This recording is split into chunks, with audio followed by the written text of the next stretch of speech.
L'homosexualité des prêtres. En Italie, l'enquête d'un journaliste dénonce la loi du silence autour des liaisons qu'entretiennent les prêtres avec des hommes. Voici le prêtre napolitain par qui le scandale arrive. Une double vie avec un prostitué de luxe, des soirées de sexe et de cocaïne, financées par les offrandes des fidèles, et filmées ici en secret par Francesco Mangiacapra.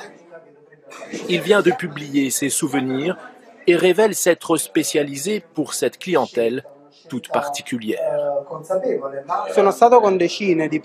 J'ai eu des rapports sexuels avec des dizaines de prêtres. Beaucoup parmi eux se présentaient comme tels, venaient parfois en soutane. D'autres ne me révélaient leur statut que plus tard. Tous m'ont payé des centaines d'euros à chaque fois, dans le but d'acheter ma parole, de garantir mon silence. Cette double vie serait pratiquée au sein même de la curie romaine, le gouvernement qui entoure le pape. C'est en tout cas ce qu'affirme un ancien prêtre, secrétaire d'un grand cardinal. Devenu laïc, Francesco Lepore nous raconte ses années passées au secrétariat d'État, un des lieux les plus secrets au monde. Ce que j'ai remarqué, c'est que de très nombreux responsables de la curie avaient des doubles vies. Il y a celui qui a un petit ami, celui qui préfère avoir une vie homosexuelle beaucoup plus libérée, en participant à des orgies gays ou en allant dans des boîtes pour homosexuels. À quelques mètres du Vatican, un prêtre en exercice prend le risque de briser le tabou. Selon lui, tout commencerait lors de la formation des prêtres.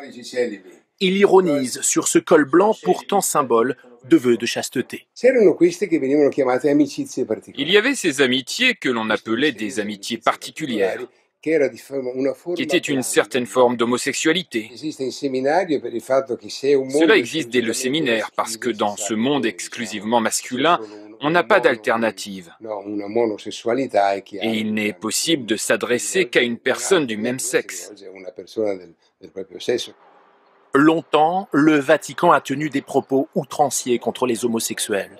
À l'image de l'ancien numéro 2 de l'Église catholique, le cardinal Bertone, qui liait homosexualité et pédophilie. Une vision des choses à laquelle n'adhère pas le pape François. Si une personne est gay, qu'elle cherche le Seigneur et qu'elle est de bonne volonté, qui suis-je pour juger ? La vie cachée des prêtres ne concerne pas que l'homosexualité. Les cas de religieux qui vivent en couple avec des femmes ou qui ont des enfants sont également nombreux.